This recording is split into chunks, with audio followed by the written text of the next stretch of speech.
Cool. Thanks for starting the recording. I'll try to keep this pretty quick. It's somewhat of a dry subject too, so I think 15 minutes is just about the limit of how much anyone wants to talk about settings and configuration models. But definitely something I've been living in, and I've talked to a number of folks in other groups that I know are struggling with similar challenges. So maybe something that'll be familiar to some of you. So just as a little bit of background, like why support configuration in work items. Um, the end goal here is really just that like we have a lot of customers coming to us and saying, cool, like I'd like to use GitLab for some of our project and work management, but you know, we have really complex data requirements, we have really complex workflows, we have all these things that we've built out, and we're not really that interested in changing all of our team processes just to use this tool. We kind of just want the tool to support our team processes. And I've included just like some summaries from like actual RFPs and things we've gotten that just like show all these sort of high level requests and like highly prioritized requests around like, okay, cool, I can do this, but I need configuration at different sort of levels.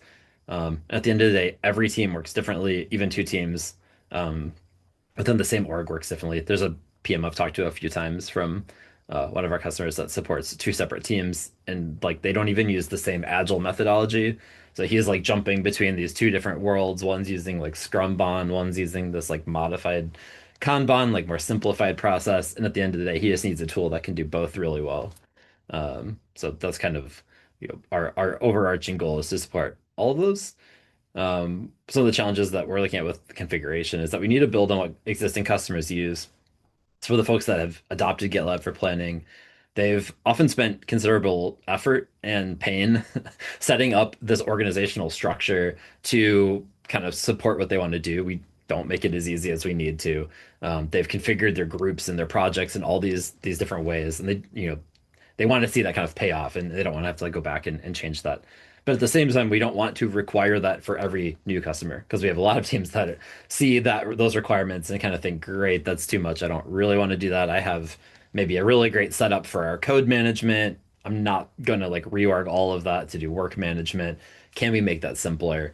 So we kind of want it to work in both cases, while also supporting autonomous and prescriptive teams. In this case, meaning we have some customers, some organizations where they don't really care how their teams work. There's maybe some things that are common across the organization that everyone's kind of supposed to do, but every team's kind of given a little bit of leeway in figuring out what works best for them. So like that guy was talking about that is, in two different teams that work differently, like that's an autonomous sort of teams model. We work generally similar to this in GitLab. Like we have some prescriptive elements, but definitely you'll see variations across teams. But we have other customers that are very much in the traditional sort of program management office, like top down. Everyone works this way, has the same workflow, has the same data, and they don't even want teams to be able to customize. They really want to like lock things down. That's especially relevant in teams that are in more regulated industries and things like that, where having that data, having that workflow is critical from an audit and compliance standpoint. So we need to support all of these things in a really, ideally seamless way. Some of the core concepts when we talk about configuration are types, fields, life cycles, and features. So type is like issue, epic, task today, and the feature will be adding the ability to customize those types. So that's like the main reason I'm thinking about a lot of this is that as we start adding types, as we start making types a more fluid concept in the product, um, we no longer have this like rigid structure that we can kind of rely on where we know like, okay, well, it'll be an issue, it'll be an epic. It's gonna be a little bit more fluid. And so we need all these things to work together really neatly, so that it's cohesive and easy for customers to understand and utilize. I talk about fields that can be system fields like assignee, or it can be custom fields, which we launched earlier this year. Right now, you can only configure custom fields from a root group, but you can apply them to different types. Life cycles are basically the way that you manage status. So you create a life cycle, which is the bundle of all the statuses that get used for that particular type. So like on the GitLab project, you see the statuses that show up on an issue are a little bit different than the statuses that show up on a task. That's just because they're using different life cycles that have different statuses, and you can kind of reuse these in different ways across different types. And then features. Not something we're utilizing a lot right now, but basically things like design management or having like linked MRs, right? Like you don't have a linked MR on an epic, but you do an issue or a task. So that would be kind of like a feature that you might enable. So you might create a type and decide, well, do I want to link things to merge requests? We also have some future plans around like rules and automations that'll factor in here. It's that one's a little bit less defined, so I'm not gonna spend much time on it, but that's something that's we're kind of thinking about as well, that whatever we do, it needs to sort of play nicely with any future sort of rules engine that we might develop. And we kind of have this bonus challenge of planning across groups. So like a lot of planning, a lot of work management happens in this like hierarchical construct of you've got a group, a subgroup, a project, things roll up and things roll down. But we also know that in a lot of cases, it's not that clean, especially when we think about those teams who've structured their GitLab around their code management. Maybe they have projects all over the place with groups that are more defined around who has access to manage the code. Well, now I want to pull all those work pieces together into an initiative, or I just want to see all the things I'm working on in a different way across all these different places. Like, how can I do that? And now, how can I manage this since the data might be inconsistent across these different places if they're configured differently? So that's kind of something we're thinking about as well, is how do you create this common baseline across now unlike objects that might be in different places? So we started by kind of looking at like what are the different configuration models, what are the different ways that we cascade things in GitLab. Probably the most common one you'll see is like this hierarchy availability, which we use for things like labels. So you create a label in a group, and then that label is now also in the project. It's pretty straightforward. You also have like no control over it, which is something we hear about a lot of like there's all these labels in the group, and I don't want them in this project, but they're all there, and there's 1,000 of them, and things like that. We also have shared policies that get used more in the security space, where you can kind of define something in one place and then apply it in other places. So, like with security policies, you create like a project that holds it, and then you apply that in other places. And I think a talk after this is going to talk more about that, maybe. So I won't try to misrepresent that too much. Not my most expert area. And then we have some places with like roll-ups, which is kind of like a reverse cascade where like work items and merge requests roll up to from a project to a group. Not exactly settings, but it's kind of important to think about as well. Um, and so we started just thinking about like what are the different models that we could utilize to accomplish all these goals that we're trying to meet around like simplicity of management, but like flexibility. So it's just enough flexibility without being kind of overwhelming. And we started with this idea of like static types, where each type would define the fields that are associated, a life cycle, and it would be pretty much immutable. So, and I could define this in a group, a project, an organization. Um, and it can be used anywhere downstream, but it's going to be the same in every case. And what we ran into with this was, well, okay, if I'm in a somewhat autonomous organization, maybe there's a bug type that's created high up in the hierarchy, and it works pretty well. But I want to just our team, we really care about this one field. We want to have a field for like product area that's only relevant to us. Well, I can't do that. I have to duplicate that type, add the field, and now there's this like proliferation of all these different types.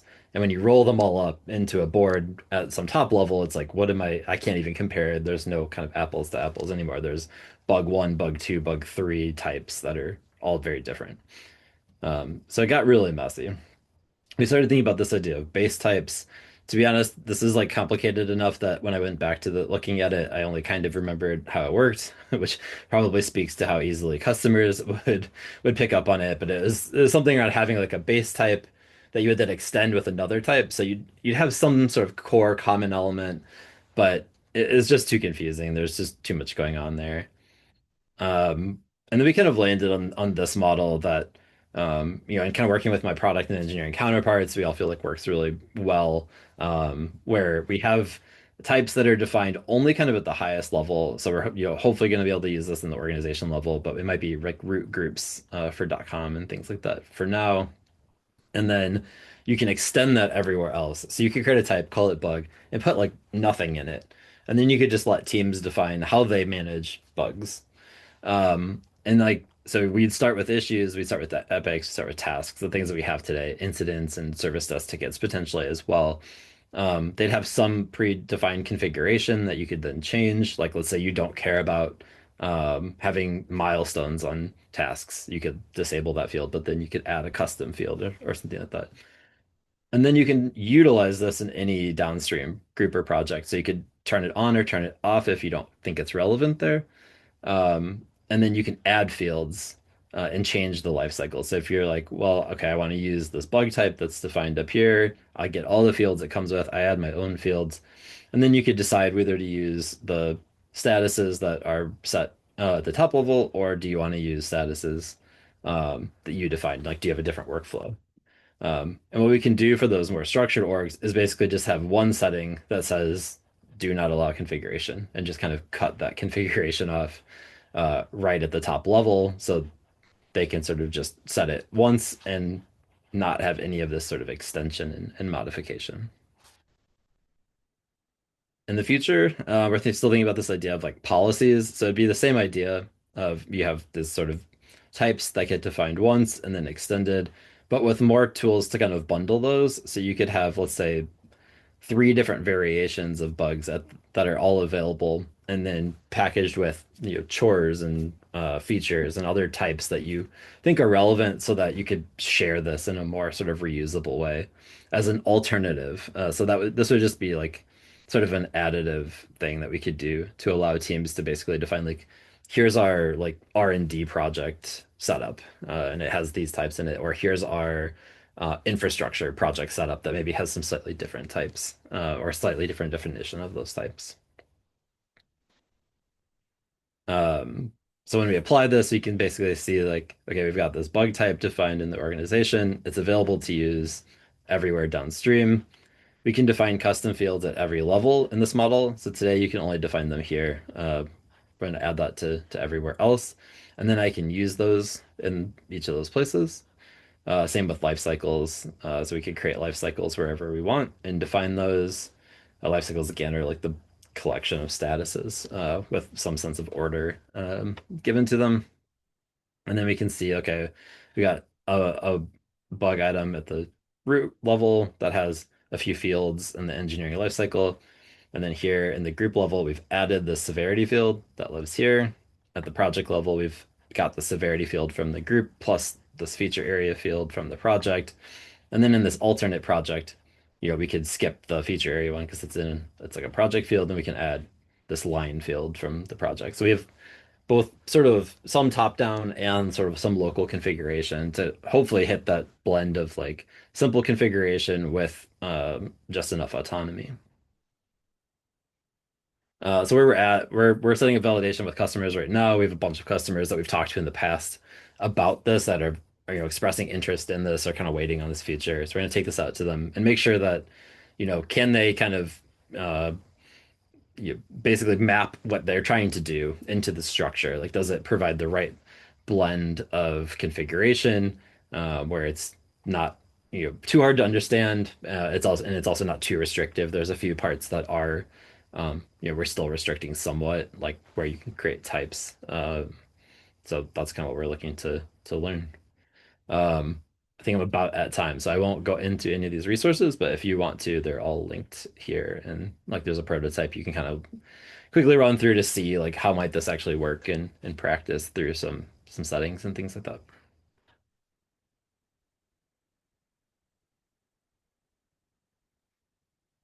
All right, thanks a lot, Nick. Yeah, if you've got any questions, please add them to the agenda here.